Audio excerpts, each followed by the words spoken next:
Uyabona nje guys, uMakhumalo hayi akamphiwe ulo uMakhwela. Azambiza uBob the Builder guys. Hayi noma sekuthiwani guys, there will be other things and other ways. I'm just like akamfuni. It's very clear, and almost every episode it's just something that's gonna go to Makhwela. She's not even there. I'm just like, yes, it's a lot for Makhwela wabantu kusamhlomu sami. Naka sasithezeni ukuprotect. They just like ngaloyo uBob the Builder. But most of this came after everything was shifted to Makhumalo ukuthi wena ozokondla literally uzobondla uMakhwela asingeni indawo ukubona. But yabona uMusa manje umqondo wakhe kuphi? uMusa loves uMacele. It's been clear to us that one. It came kahle futhi ku episode 19 ukuthi la mina uMacele wami ngiyofa naye. Ngifuna nokwazi ukuthi abantu bacabangani. And now uMacele, she's on the tip. Just as much as at some stage bekhubana noMusa ngendaba ye-IVF akithi wena wawazi ngathi ayibusisi njani manje ebusweni jikile nje, you became something else, you became another person. uMusa guys, uMusa manje kowakhe nje umhlaba. It's just like, you know what, ngathi uzobuyela kuleli alikhumbula bahamba sosalisa ingcenga. Hayi ulapho manje naleya nto futhi ukuthi ngizothatha yonke into, even ama-income sources abantu the way they are actually because of me. Yakhumbula about a week ago I did explain nento kaMakhumalo ukuthi they'll always rub it in to her ukuthi yebo mhlambe empilweni bungaphumelela, but uphumelele kakhulu because wazana nami, and mina ngine production show, and mina ngiyaziwa, and yabo oqala na ku radio phela lo muntu lo, and unale imali because of me. I made you in a way. So manje use on the tip again ukuthi actually all the wives I made you. I'm just like, yazi labo mama basazothwala, and I don't see those people beba right in life. Like how Ucele was saying ukuthi actually this retreat made things worse for me as a person. Angibone lutho ongcono. Things are just, they've just taken other directions for me. It's worse. Kunenzondo nje iningi lapha ne-beef, and then lapha the problem kuba nanomona lezi izinto zesithembu. This is why uyibona zi-end up kanje. Like I said 2 weeks ago ukuthi ngisho nobuthakathi esithembeni qala kanje, because like mama umunye ungcono ngigcono, but nendoda ke just makes things worse futhi in this case. Oh my gosh. And then ezobe khuluma ngokuthi emandulo back in the days culturally like culturally nathi isithembu siyasazi, we've seen it over the years senzakala nje in families. You just like hayibo usesindoda ibimthatha umfazi ithulaphi ngoba fanele ukuthi usho kulo mfazi umdala uxelela ngamanje sengithatha inkosi nalo landela kanjalo. Guys, uMusa is actually gullible futhi uMusa ilawo bantu abanjalo wenza nje futhi ngendlela yakhe, as in like nizongenzani phela. It also is on the tip that ngindoda, so noma yini nayo nokwakhe, yazi nje abantu banento zabo lapha yana ama-anger nje issues zabo angafani, you know. Leya nto kaMakhumalo ukuthi uyi-breadwinner was proved again. Yabona nje guys, abantu babhizi bayazi-expose bona instead of trying to contain yourself and fix your family. And I've been saying this for the past 4 weeks ukuthi uMusa fix family yakhe.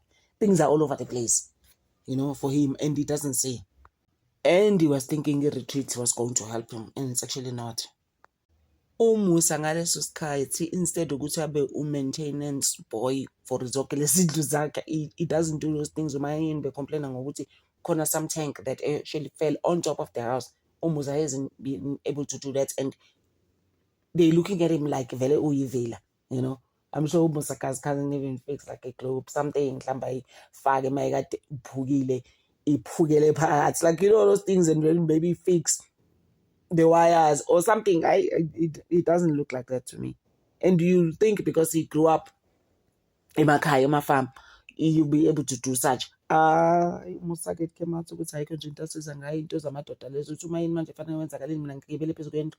to do those things. I will never do that thing. Ngapha kukhulunywa ngendaba yasemzumbe nje vele kubolile. They said that kungcolile, kunotshani that was supposed to be cut, the grass, and then uMphemba kufanele ayenze lobo tshani. There's a story nje also around that one, you know. But uMakhubalo even said, hayi mina emzumbe ngibone ku-right, angibonanga ukuthi ena akukliniwe kahle ngaleyo ndlela, you know. But nje imzumbe is actually falling apart. My thing is that wayengayilapho vele uMakhwela, nami ngisho njalo.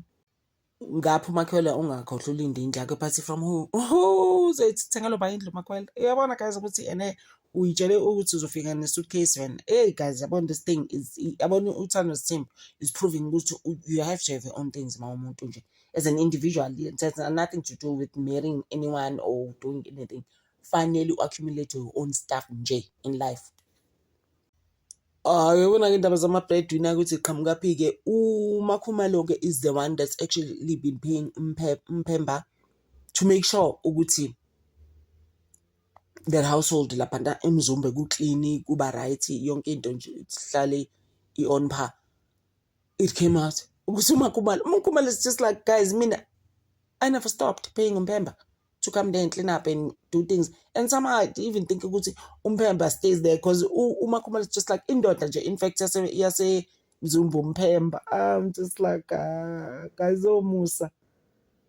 They just talk nje. There's nothing there.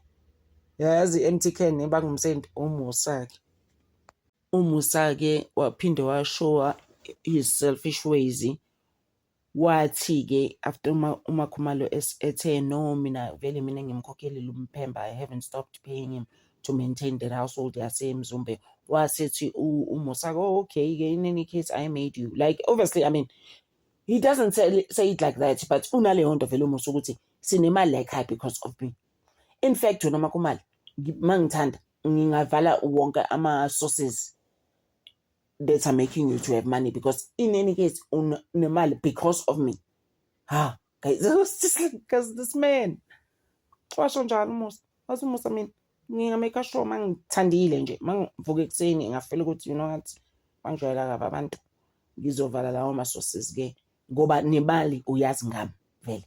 Ngabe uyazi lapho yona imali, bese kusho ukuthi ngabe uyazi lapho imali wena wakhulela emzumbe, wawufunde iphi, wawenze ini, like guys, yabona uMusa, I tell you. Then it goes to the thing engisho ukuthi guys, as women, make sure qala khona la ku-YouTube ube nama-YouTube channel awu-4. You remember I said ngathi mina uMakhwela bengabe nje mina ngibhizi njengamanje ngenza something about my life, because guys, uMusa is gonna remind you, and most men do though. Let's face it guys, singakhuluma sesasikhathaka.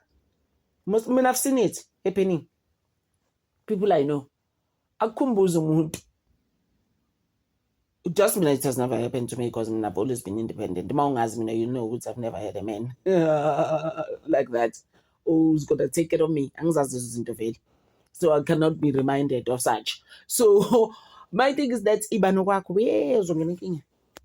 do uMusa uthi stop me if you can. You won't be able to stop me mase ngivalile those doors ezenza ukuthi uMakhumalo athola ama-waterfalls emali. Ngazivala mina. Unjalo. I'm just like this guy. A little baby has said ukuthi ene uMakhwela userespondile kuma-socials, wabhala uBob the Builder, waze waba neculo lakhona, and then someone was just saying ukuthi vele ama-2000 awadlaleli-ke lapho ngoba uqala umuntu usasemncane uzoresponda. Asho ukuthi nje shem mina nginandaba, because after Makhumalo mbize uBob the Builder, I'm just like it becomes childish in that family. I'm just like abantu bakhona banjani guys, ezinye izinto you can just keep them in closed doors. There's no need, and also there's no need to go on my social media and things. I'm sure Musa Futhi is gonna call it to order and be like, blah, please, why would you do that after big busy Bob the Builder? I'm just like, you know what, uyasikhumbula-ke isitimela sasemzumbe-ke that they had-ke babukeka sengathi bayi-dream sikhathi yes, uMangwabe, uMayeni kanye noMakhumalo. Hayi vele wajika kuMayeni wathi actually no, angikhohlwa mina ngifana nendlovu, I haven't forgotten ukuthi people bona laba dengindaba esitimeleni uMakhumalo and uMangwabe, they have actually disrespected me before. Yabona guys ukuthi you can't just relax there. Kule family, yeah, there's always something. So now some beef going on with her, you know. But here, one thing I noticed also was that Umayeni did actually stand up for uMakhumalo quite a few times. Gumusa ukuthi how so uMakhwela yena why you imisebenzi thina we've never really gotten anything in this family when ufuna ukuthi usithembe umsebenzi. But uMakhwela doesn't have to do anything. And then ebela uMakhumalo ukuthi hawu so uMakhumalo ufanele nje abe yinto yokusebenza yala ekhaya and stuff. Yabo umusa guys uzifake yena mina, that's all I'm saying. That's why I normally say that he called everything from the bushes for himself. He must stand up for it. And Umayeni ke khathi chaza ke beef yakhe nabantu abantu disrespectile. Basically these wives have disrespected her before. Why mention into yokuthi yena since she had a health scare akasanendaba nendaba zabantu ufuna uconcentrate elifeni yakhe. But at the same time, you look at it like, ayibona Umayeni, what do you mean ukuthi ene uzoshare zonke izinto phansi zakuleli khaya usashade nomusa? Usazoba nje ne-headache sis. Athanda noma athanda, you can't avoid it. Mina, that's just my thing. I don't know what you guys think about it. Ngizoke ngime lapho mina guys ngalabantu. Yo, ithando lesithembu in another level. Thank you so much guys. Ngithanda over.